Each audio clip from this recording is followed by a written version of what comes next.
საგანგებო მდგომარეობის გამოცხადებამდე პირველი შეზღუდვა ფრენების, შეჩერების და საზღვრების ჩაკეტვის ფეხდაფეხ სარესტორნო ბიზნესს შეეხო. კორონავირუსული ინფექციის გავრცელების შესაჩერებლად შეზღუდული მომსახურების სფერო და იქ დასაქმებული ადამიანები სერიოზული გამოწვევის წინაშე არიან. ბიზნესი უნდა გადარჩეს, როგორ ზუსტი პასუხი ამ კითხვაზე არსად არის და კოორდინირებული მუშაობა აქტიურად მიმდინარეობს, თუმცა საჩერებლად საუკეთესო გამოსავალი იყოს, ეს ჯერ არ ვიცით. გასტრონომიული საზოგადოება ერთიანდება და მასპინძლობის სფეროს შენარჩუნებისათვის გამოსავლის მოსაძებნად სპეციალური ჯგუფი მუშაობს. რა ამოცანა აქვთ ამ ჯგუფის წევრებს, ვინ არიან მასში გაერთიანებულები და რა ხედვებია ამ დროისათვის შეთანხმებულ შეჯერებული სტუმრებთან ერთად ვისაუბრებთ. გვერდებიან საქმე ინტერესად ლევან ქოქიაშვილი, რესტორატორი, საქართველოს გასტრონომიული ასოციაციის წარმომადგენელი და შალვა ალავერდაშვილი, საქართველოს სასტუმროებისა და რესტორნების ფედერაციის თანადამფუძნებელი. მოგესალმებით, მადლობა. ხართ დილიდან ჩვენთან ერთად. პირველ რიგში ამ გაერთიანების სამუშაო პროცესზე მინდა გკითხოთ და დღეს არსებულ მდგომარეობაზე რა ხდება თქვენ სექტორში, რა მდგომარეობა არის, რა მონაცემები გაქვთ შეგროვებული იმ კავშირებიდან გამომდინარე, რომელიც თვითონ თქვენგანს გაქვთ და მოდით დავიწყებ სახელობით მიმართვას, რომ ხმების პრობლემა არ შეიქმნას. ლევან, დავიწყოთ ჩვენგან. მოგესალმებით. მოგეხსენებათ, არსებული სიტუაცია ძალიან რთულია, პრაქტიკულად სარესტორნო სფერო და სასტუმროების სფერო.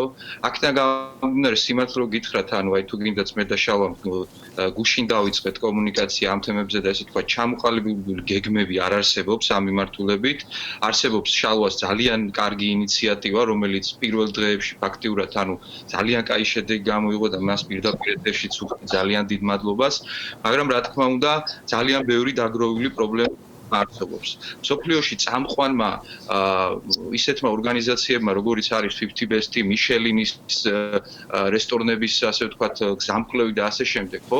მათაც როდესაც ანუ თავის ისტორიაში საერთოდ აი ესეთი ფრენების ანუ კრიტიკოსია წარმოიდგინეთ მიშელინი რესტორნების და ისიც კი დავიწყოთ უნდა ყველაფერი და ერთად უნდა დავდგეთ და რაღაცნაირად სფერო უნდა გადავარჩინოთო, ანუ ამბობს. ჩვენ სფეროში ამჟამად არის ძალიან რთული სიტუაცია, იქიდან გამომდინარე, რომ ისიც კი არ იციან თანამშრომლებმა ძირითადად 95% თანამშრომლების არის უხელფასო შვებულებაში გაშვებული. ასევე არის ძალიან დიდ ტვირთად აწვება ჩვენ სფეროს ამჟამად იჯარები, რომელზეც გაუგებრობა არის და რა თქმა უნდა, ალბათ თვის ბოლომდე შეძლებს გადახდას რესტორნები და სასტუმროები. მაგრამ აპრილისთვის რას უშველის, ხო? ანუ როდესაც ეს ყველაფერი დაკეტილი იქნება და არ იმუშავებს, თვირთად აწევს სხვა ხარჯები, ხო, ბევრი. ეს სრულიად გაურკვეველია.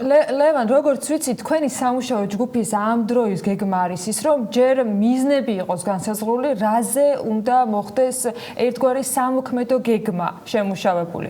აი, რა მიზნებს უყურებთ? იქიდან გამომდინარე, თქვენც აღნიშნავთ, რომ ვადები კონკრეტული რა ვადით შეიძლება იყოს ეს სფერო ფაქტობრივად დაპაუზებული, ჯერ ძალიან რთული საპროგნოზო არის. არა მხოლოდ ქართულ რეალობაში, არამედ მთელი მსოფლიოს მასშტაბით. რა სამიზნე მიმართულებებს განსაზღვრავთ, რაზე მიდის მსჯელობა? ამჟამად მსჯელობა მიდის იმაზე, რომ ანუ ასე დროს პირველ რიგში ალბათ ყველა მართველი მენეჯერი ცდილობს რაღაცნაირად ხარჯების შემცირებას, ანუ თავის რესტორნებსა და სასტუმროებში. აქედან გამომდინარე, უნდა ვეძებოთ გამოსავალი, როგორ შეიძლება შევინარჩუნოთ რესტორნები და სასტუმროები, რომლებიც ხო, ანუ ძალიან ყოველ სიტუაციაშია. ჩვენ ავიღეთ ამერიკის შეერთებული შტატებიდან, ინგლისიდან, გერმანიიდან, იტალიას მართულად აქ სიმართლე გითხრათ სიტუაცია ქაოსია ამჟამად სასტუმროების და რესტორნების სფეროში ძალიან დიდი ქაოსია. ესპანეთშიც იგივე ხდება, ასე ვთქვათ, ცოტა სინგაპური და ესეთი ქვეყნები უფრო იაპონია მაგალითად უფრო დაალაგებულად შეხვდა. ამჟამად ხო ავიღეთ რამოდენიმე ესეთი მაგალითი ძალიან საინტერესო. მაგალითად ინგლისში 12 თვე განთავისუფლდა სახელფასო გადასახადისგან, ანუ იმ 25%-ისგან, რომელიც აქვს შემდეგ გადასახდელი. ანუ ეხლა კი არა მხოლოდ, ანუ როდესაც ეს ობიექტები ამუშავდება, ანუ ეგრევე შემოვიდა ეს. მაგალითად ერთ-ერთი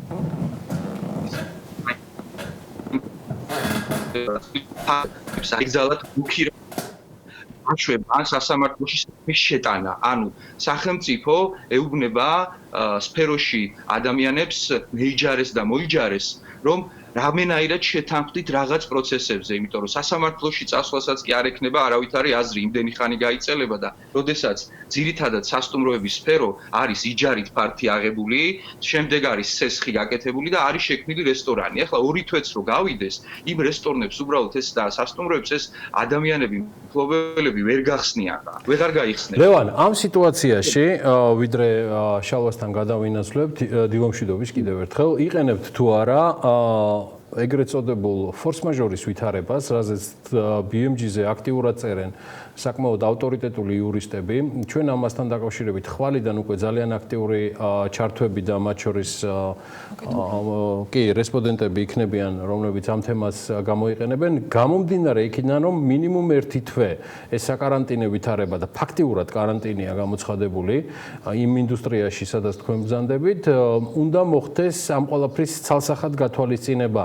აი ამ სიტუაციაში საშემოსავლო გადასახადი თუ სხვა, რასაც ამ კვირაში ველით, რომ გამოაცხადებს მთავრობა ეკონომიკის სტიმულირების თემაზე. არის თუ არა კომუნიკაცია თქვენს და ხელისუფლებას შორის, რომ აღნიშნული რეკომენდაციების მიტანა მაქსიმალურად მოხდეს გადაწყვეტილებების მიღებთან? ამ კუთხით მე ვფიქრობ, რომ გიორგი შალვას დაუსვათ კითხვა, იმიტომ რომ ესე გადავწყვეტ პირველი კომუნიკაციამ რახან დაიწყო შალვას მხრიდან ჩვენ მე რესტორნის მიმართულებით ავარს თქვა, ინიციატივები მოდი მას ვკითხოთ, იმიტომ რომ მას ყოველ კომუნიკაცია ამ ყველაფერზე და ლევან, მაშინ მოდი იყავი შენ ჩვენთან ერთად, შალვაც აგერ ტრადიციულად ჩვენთან არის და დილომშვიდობით მას და ყველა ჩვენ საქმიან მაყურებელს. ორი კითხვა ბატონ შალვასთან კომუნიკაციასთან დაკავშირებით მთავრობასთან, ამდენად მიდის ამ რეკომენდაციების გათვალისწინება და რითი განაახლეთ ის რეკომენდაციები, მათ შორის რაც ლევან ქოქიაშვილს დაუსვი კითხვა და მეორე ბატონო შალვა, მიხეილ ხიდურელი აწარმოეს საქართველოს სააგენტოს ხელმძღვანელი გუშინ გსტუმრობდა. მან კონკრეტულად დაასახელა, ასე ვთქვათ, ის საშუალებები, რითაც უკვე გახსნილი არის 50 სასტუმრო ოთახის მქონე სასტუმროებისათვის იმ თანადაფინანსების სისტემაზე, რომელიც უკვე ამოქმედებულია და რისთვისაც მზაობას უკვე გამოხატავს აწარმოეს საქართველოში. ვითარება აგვიხსენეთ თუ შეიძლება და რამდენად ხდება ამ ყველაფრის გამოყენება მიმდინარე ვითარებაში. გისმენთ? დილამშვიდობის ვითარება საკმაოდ მძიმეა, თითქმის თბილისში უკვე შემიძლია თქვა 95% სასტუმროებისას თითქმის დაიკეტა, ან საკარანტინო ზონად გადაკეტა და რესტორნების 100% უკვე დაკეტილია.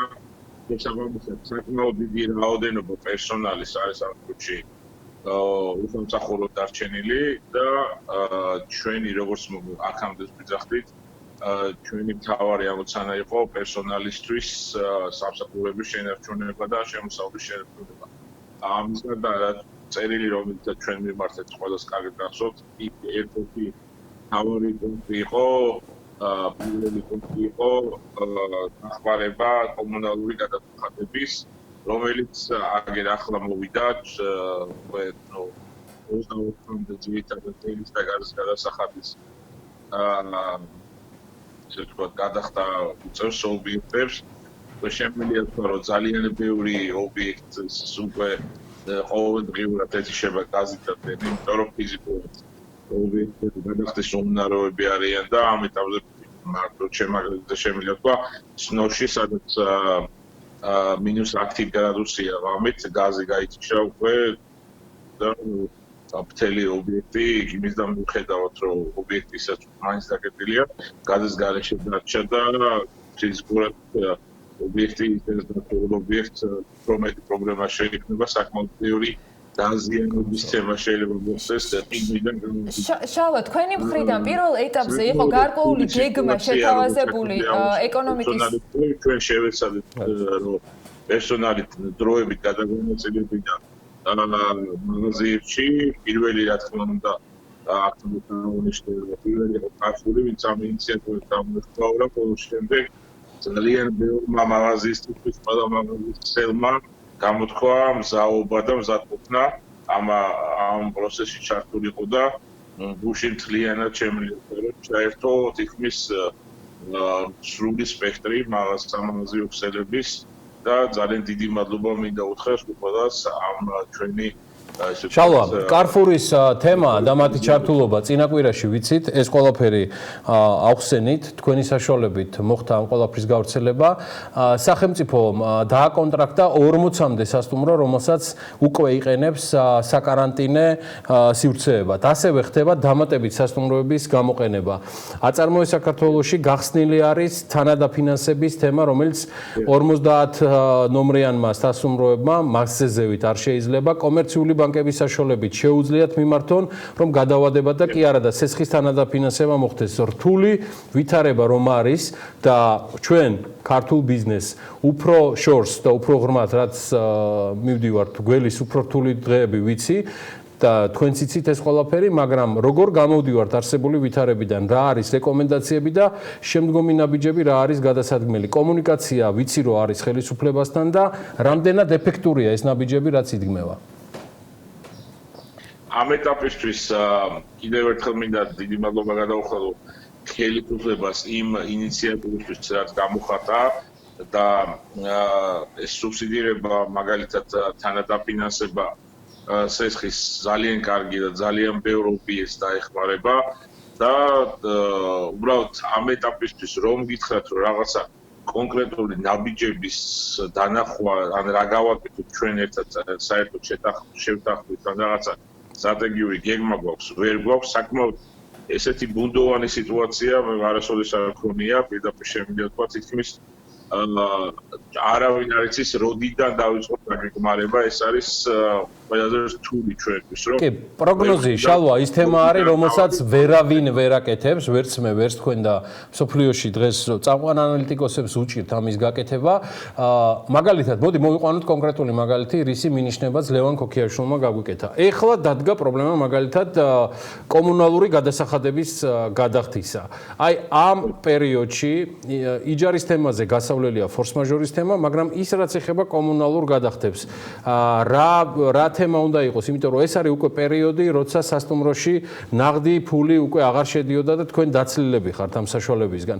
აქ რა შანსია, რომ არ ჩაიჭრას. მე მესმის, რომ ეხლა მოხმარება არც დენის და არც გაზის არ ხდება, გაჩერებულია ყველაფერი, მაგრამ არის მიმდინარე სახთელები. აქ რა არის სამოქმედო და არის თუ არა ამასთან დაკავშირებით იგივე ამ კომპანიებთან ურთიერთობა, დიახ? ეთქვით თემა არის, როცა აბონენტად ფიქსირდება ელექტროენერგიაზე, თითქმის ყველა ობიექტს აქვს დეპოზიტი დადებული და დეპოზიტი არ არის პატარა თანხა, საკმაოდ დიდი თანხები უდევს ყველა ობიექტს დეპოზიტის სახით. ჩვენ მივმართეთ არაერთხელ თელასაც და ენერგოპროსას, რომ მოგვეცეს საშუალება ჩვენი დეპოზიტების გამოყენების. ანუ დეპოზიტი რას ნიშნავს რეალურად, ეს ყველაზე რთული პერიოდია ჩვენთვის და ჩვენ არ ვითხოვთ, ანუ არაფერს განსაკუთრებულ ჩვენ ვითხოვთ ჩვენი დეპოზიტის გამოყენების საშუალება მოგვეცეს. ანუ თანხები, რომლებიც ჩვენ დეპოზიტზე უკვე გვიდევს, უკვე ჩარიცხული გვაქვს, ამ თანხებიდან მოხდეს გადახდა ჩვენი დავალიანების, მაგალითად ელექტროენერგიის. რადგან ვერ ხვდები რატო უნდა იყოს ეს პრობლემა, სხვა რისთვის უარი მიიღეთ, ბატონ შალვა, უარია ამ თემაზე კონკრეტულად? არის უკაცრავად. უარი მიიღეთ ამ თემაზე თუ უარია მიღებული? გასაგებია. მოვიკითხავთ ამბებსაც ლევანს მინდა დაუბრუნდე კითხვით ლევან ქოქიაშვილი არის ასევე ჩვენთან ერთად. ლევან, აი კონკრეტული თემა დასახელდა შალვას მხრიდან. თქვენ შემთხვევაში რა ტიპის კომუნიკაცია არსებობს? იგივე იჯარის შემთხვევაში მფლობელებთან, თბილისის მერის მხრიდან იყო გაკეთებული განცხადება, რომ თუ კი არის გარე ფართებთან დაკავშირებით მერიასთან შეთანხმება, გათავისუფლებულები იქნებიან ამ საიჯარო ვალდებულებისაგან. სხვა 600-მდე ობიექტის იჯარის თქვათ ვალდებულების გადახედვა მოხდა. აი ეს სურვილები, ეს ძირითადი კრიტიკული საჭიროებები რა შეიძლება კიდე იყოს თქვენი მხრიდან, რაზეც რეაგირება გჭირდებათ? ამ ეტაპისთვის მე ვფიქრობ, რომ საჭირო არის უფრო თქვენ სფერომ შეინარჩუნოს, ანუ ჩვენ სფეროში არის ძალიან დიდი პანიკა ახლა. ანუ მესმის, მაგრამ რაღაცნაირად უნდა შევძლოთ, მოვკიდოთ საქმეს წელი და დავიწყოთ ამ ყველაფერზე ფიქრი, იმიტომ რომ პირველ ეტაპზე ჩემი აზრითაც მიუხედავად ჩემი, ასე ვთქვათ, ურთიერთობის სახელმწიფოსთან, ძალიან სწორი ნაბიჯები გადაიდგა, და ძალიან დიდი მადლობა მათ. ეხლა არის ჩვენი ნაწილიდან ეს მომზადება, იმიტომ რომ გვაქვს ეხლა უფლება, რომ ესე ვთქვათ, აი ესეთი დღეს რაც ხდება საქართველოში, სახელმწიფოს ცოტა სხვა საქმეები აქვს, უჯობესია რომ ჩვენ მომემზადოთ, მაგრამ თავარი რაც არის პრობლემა, ეს არის იჯარის საკითხის გადაჭრა. ძალიან მნიშვნელოვანი ფორს მაჟორიში იმდენად მომზადებელები ვიყავით, აი გუშინ თქვენს ეთერსაც უყურებდით, ჩემი ურთიერთობთანაც ხონდათ, ანუ მან ცოტა გაურკვეველია ზოგიერთ ადამიანს, ხო მაგალითად შეიძლება ადრინდელი რაღაც ამ მიმდინარეთვის დავალიანება ქონდეს და აქ ძალიან ბევრ გაუგებრობასთან აქვს საქმე, იმიტომ რომ ფორს მაჟორიში არაფერი არ წერია, წელია რომ ფორს მაჟორია და მორჩა, არ ვიყავით მზად, მოკლედ, ანუ მთელი მსოფლიო არ იყო, ჩვენ კი არა, ესეთი ანვა, ვერავინ ვერ წარმოუდგენდა რომ მეორე მსოფლიო ომის დროს რესტორნები არ იკეტებოდა და ეხლა იდეაშიც კი ვერ მოვიფიქრებდით, რომ შეიძლება რამე ისეთი პროცესი მომხდარიყო მსოფლიოში ან საქართველოში, რომ ესე დაიკეტებოდა რესტორნები. აქედან გამომდინარე, აი ძალიან მნიშვნელოვანი არის ალბათ, რომ თვითონ დაიწყონ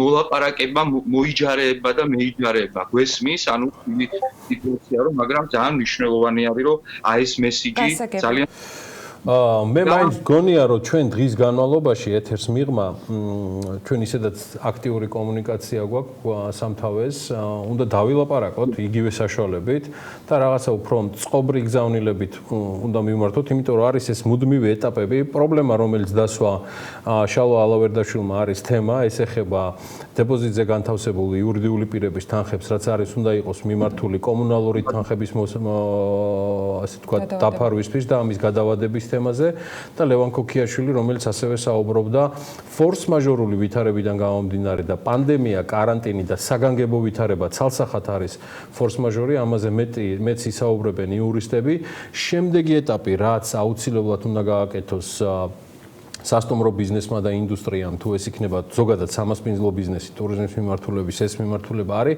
შემდეგი ეტაპები რაც აუცილებლად უნდა გადავიდეს კონკრეტულ რეკომენდაციებად ხელისუფლების მიმართ. იმიტომ რომ კომუნიკაცია გაგრძელდეს მათ შორის იმისთვის რომ ჩვენ გავაკეთოთ ეს თემა რომ უკვე შემდეგი ეთერიც უკვე დავგეგმოთ ამ ყველაფრიდან გამომდინარე, რაც შეიძლება მეტი და აქტიურად ვიყოთ კავშირზე, მეგობრებო, ამ ნაწილით მინდა ამოვწურო თემა თუ არ არის აიმე ისეთი გზავნილი, რომელსაც ცხადია შემდეგ ეთერებში გავაჟღერებდით, ჩალვალე მე მგონი ამით შეგვიძლია ამოვწუროთ დღეს დღევანდელი დილის და დღის განმავლობაში კიდევ ერთმანეთთან კონფერენციის საშუალებით დაუკავშირდეთ და გადავხედოთ რას და როგორ დავგეგმოთ. დიდი მადლობა და წარმატებები. ყველაფერი კარგად იქნება. დიდი მადლობა და წარმატებები. ასევე ლევან ქოქიაშვილი და შალვა ალავერდაშვილი იყვნენ საქმე ინდილის ეთერში.